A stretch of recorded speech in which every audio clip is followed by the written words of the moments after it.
Mr. J.D. Vance, who was here last year as senator, and we are very happy that he has come back to Munich, and we are very much looking forward to his speech. Please welcome Vice President J.D. Vance.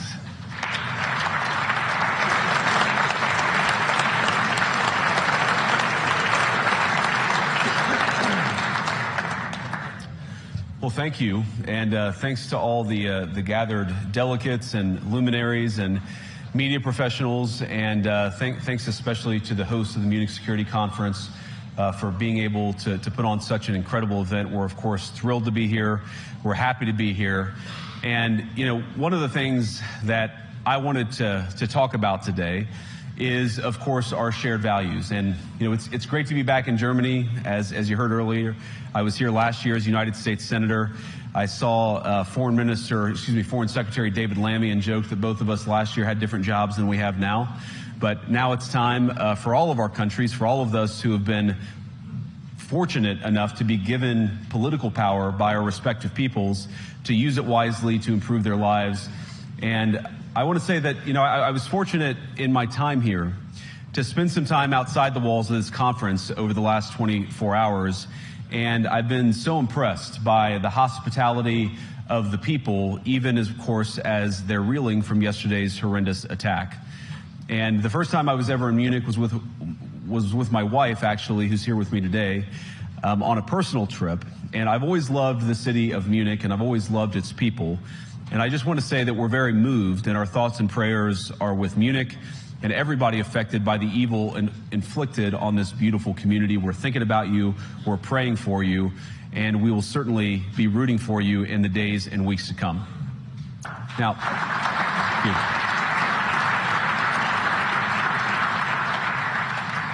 I hope that's not the last bit of applause that I get, but we gather at this conference, of course, to discuss security, and normally we mean threats to our external security. I see many great military leaders gathered here today.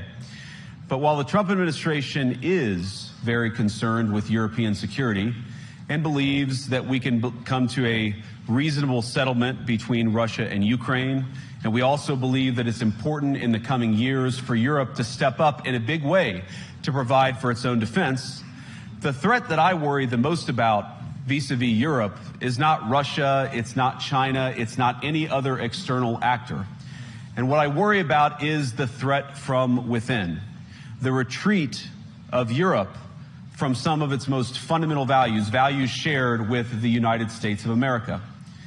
Now, I was struck that a former European commissioner went on television recently and sounded delighted that the Romanian government had just annulled an entire election. He warned that if things don't go to plan, the very same thing could happen in Germany, too.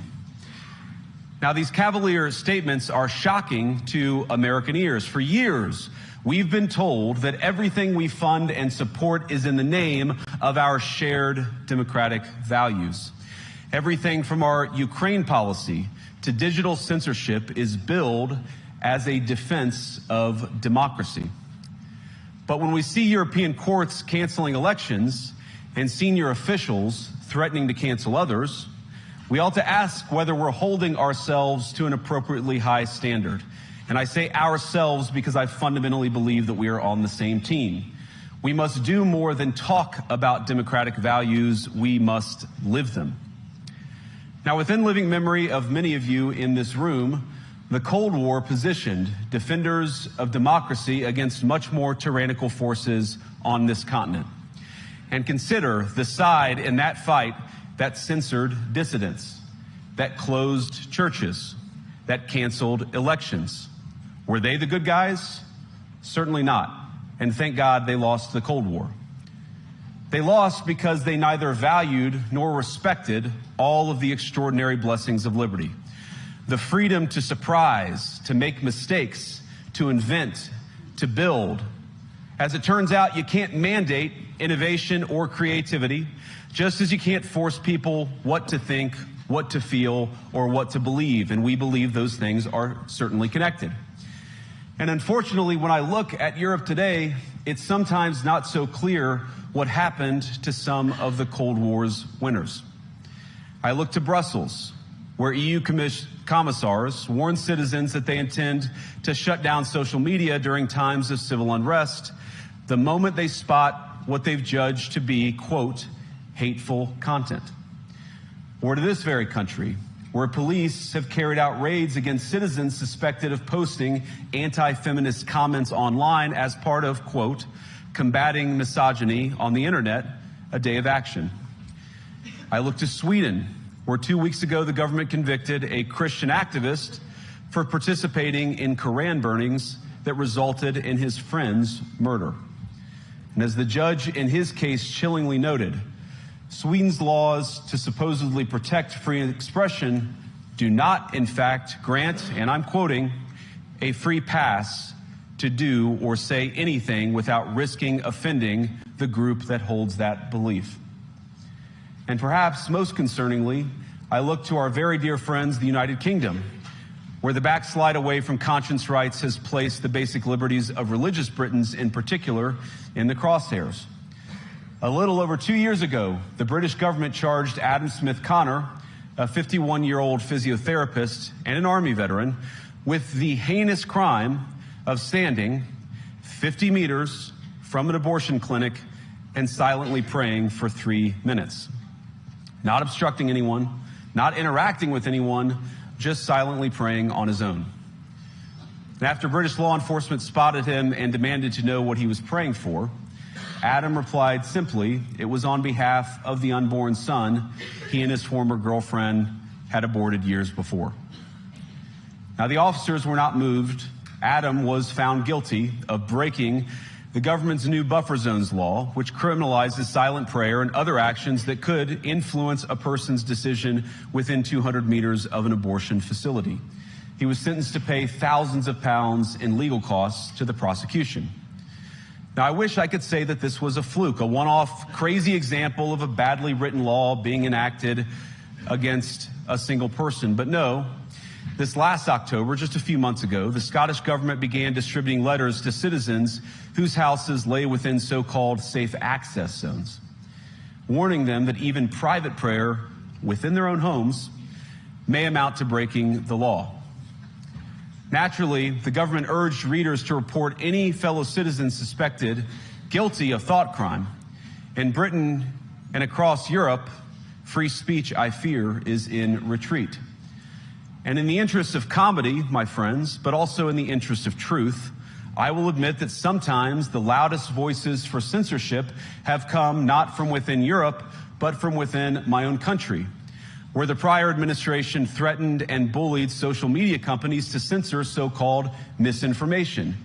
Misinformation like, for example, the idea that coronavirus had likely leaked from a laboratory in China.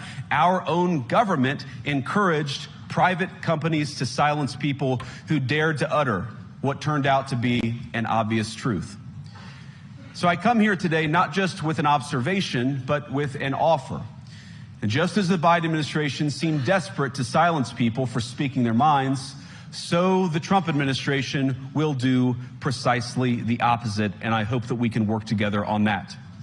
In Washington, there is a new sheriff in town, and under Donald Trump's leadership, we may disagree with your views, but we will fight to defend your right to offer it in the public square, agree or disagree.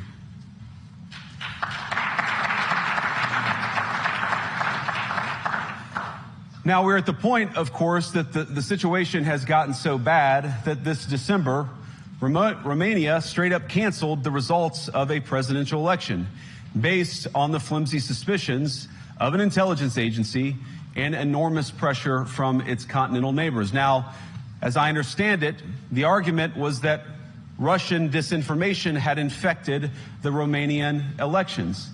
But I'd ask my European friends to have some perspective. You can believe it's wrong for Russia to buy social media advertisements to influence your elections. We certainly do. You can condemn it on the world stage even. But if your democracy can be destroyed with a few $100,000 of digital advertising from a foreign country, then it wasn't very strong to begin with. Now, the good news is that I happen to think your democracies are substantially less brittle than many people apparently fear. And I really do believe that allowing our citizens to speak their mind will make them stronger still.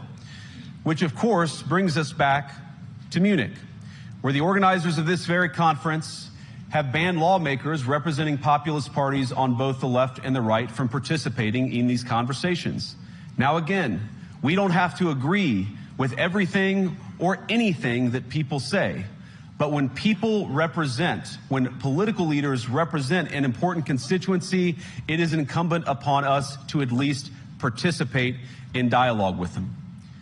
Now, to many of us on the other side of the Atlantic, it looks more and more like old entrenched interests hiding behind ugly Soviet-era words like misinformation and disinformation, who simply don't like the idea that somebody with an alternative viewpoint might express a different opinion or, God forbid, vote a different way or, even worse, win an election.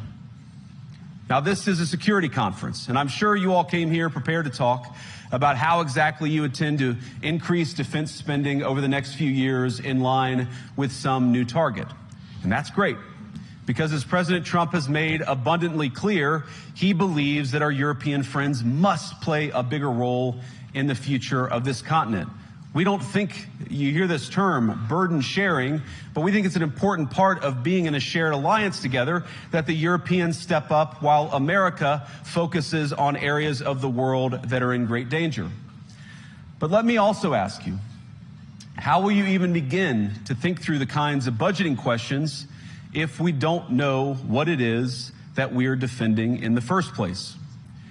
I've heard a lot already in my conversations, and I've had many, many great conversations with many people gathered here in this room.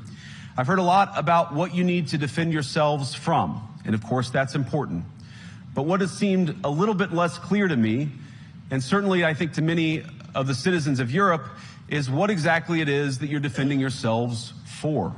What is the positive vision that animates this shared security compact that we all believe is so important? And I believe deeply that there is no security if you are afraid of the voices, the opinions, and the conscience that guide your very own people. Europe faces many challenges, but the crisis this continent faces right now, the crisis I believe we all face together, is one of our own making. If you're running in fear of your own voters, there is nothing America can do for you. Nor, for that matter, is there anything that you can do for the American people who elected me and elected President Trump. You need democratic mandates to accomplish anything of value in the coming years. Have we learned nothing that thin mandates produce unstable results?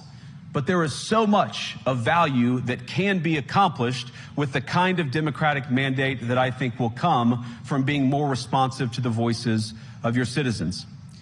If you're going to enjoy competitive economies, if you're going to enjoy affordable energy and secure supply chains, then you need mandates to govern, because you have to make difficult choices to enjoy all of these things. And of course, we know that very well in America. You cannot win a democratic mandate by censoring your opponents or putting them in jail, whether that's the leader of the opposition, a humble Christian praying in her own home, or a journalist trying to report the news. Nor can you win one by disregarding your basic electorate on questions like who gets to be a part of our shared society. And of all the pressing challenges that the nations represented here face, I believe there is nothing more urgent than mass migration. Today, almost 1 in 5 people living in this country moved here from abroad. That is, of course, an all-time high. It's a similar number, by the way, in the United States, also an all-time high. The number of immigrants who entered the EU from non-EU countries doubled between 2021 and 2022 alone, and of course it's gotten much higher since. And we know this situation, it didn't materialize in a vacuum. It's the result of a series of conscious decisions made by politicians all over the continent and others across the world over the span of a decade. We saw the horrors wrought by these decisions yesterday in this very city. And of course, I can't bring it up again without thinking about the terrible victims who had a beautiful winter day in Munich ruined. Our thoughts and prayers are with them and will remain with them. But why did this happen in the first place? It's a terrible story, but it's one we've heard way too many times in Europe and unfortunately too many times in the United States as well. An asylum seeker, often a young man in his mid-20s, already known to police, rams a car into a crowd and shatters a community. How many times must we suffer these appalling setbacks before we change course and take our shared civilization in a new direction? No voter on this continent went to the ballot box to open the floodgates to millions of unvetted immigrants. But you know what they did vote for? In England, they voted for Brexit, and agree or disagree, they voted for it. And more all over Europe, they're voting for political leaders who promise to put an end to out-of-control migration. Now, I happen to agree with a lot of these concerns, but you don't have to agree with me. I just think that people care about their homes, they care about their dreams, they care about their safety and their capacity to provide for themselves and their children. And they're smart. I think this is one of the most important things I've learned in my brief time in politics. Contrary to what you might hear a couple mountains over in Davos, the citizens of all of our nations don't generally think of themselves as educated animals or as interchangeable cogs of a global economy. And it's hardly surprising that they don't want to be shuffled about or relentlessly ignored by their leaders. And it is the business of democracy to adjudicate these big questions at the ballot box. I believe that dismissing people, dismissing their concerns, or worse yet, shutting down media, shutting down elections, or shutting people out of the political process protects nothing. In fact, it is the most surefire way to destroy democracy. And speaking up and expressing opinions isn't election interference. Even when people express views outside your own country, and even when those people are very influential. And trust me, I say this with all humor, if American democracy can survive 10 years of Greta Thunberg's scolding, you guys can survive a few months of Elon Musk. But what no democracy, American, German, or European, will survive is telling millions of voters that their thoughts and concerns, their aspirations, their pleas for relief are invalid or unworthy of even being considered. Democracy rests on the sacred principle that the voice of the people matters. There's no room for firewalls. You either uphold the principle or you don't. Europeans, the people, have a voice. European leaders have a choice. And my strong belief is that we do not need to be afraid of the future. You can embrace what your people tell you, even when it's surprising, even when you don't agree. And if you do so, you can face the future with certainty and with confidence, knowing that the nation stands behind each of you. And that, to me, is the great magic of democracy. It's not in these stone buildings or beautiful hotels. It's not even in the great institutions that we have built together as a shared society. To believe in democracy is to understand that each of our citizens has wisdom and has a voice. And if we refuse to listen to that voice, even our most successful fights will secure very little. As Pope John Paul II, in my view, one of the most extraordinary champions of democracy on this continent or any other, once said, "Do not be afraid." We shouldn't be afraid of our people, even when they express views that disagree with their leadership. Thank you all. Good luck to all of you. God bless you.